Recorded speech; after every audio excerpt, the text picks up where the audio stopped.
After starting the season 0-2 and looking like the Bears were still going to be in piss, as we all know, the Bears are currently the 1 seed in the NFC. And I think about all of us can just say that none of us saw this coming. And there's really no other way to put it. Ben Johnson has completely turned this franchise around. And not only that, he's helped Caleb Williams and this whole roster take the next step forward. And it's exciting, especially if you're a Bears fan, because this team has a whole lot of potential. But the main question is, how are they going to finish this season? Because, they're in the 1 seed spot. They're in a pretty good spot. But do I think they're going to keep that spot? Absolutely not. And I'm sorry, but for one, this division is still wide open. Because the Lions are 2 games behind, and I guess the Packers are only like half a game behind, I guess. And, I don't want to really be the one to call them frauds, because I think this is a good team. But just looking at who they played, their schedule, and how they played, I just kind of don't see them sticking where they're at.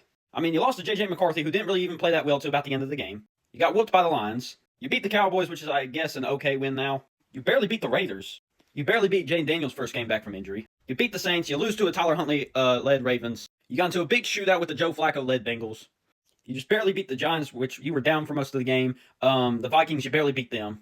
You beat a Mason Rudolph-led Steelers team. And then there's the Eagles, which the Eagles really are the only real team you have beat, probably. And if you find ways to beat good teams like the Eagles, then they could probably stick where they're at. Me personally, I feel like this division is going to come down between the 2 games between the Bears and the Packers. They're a good team. They have the potential. Will they make the playoffs? Absolutely. But this division is what's up for grabs between these 2.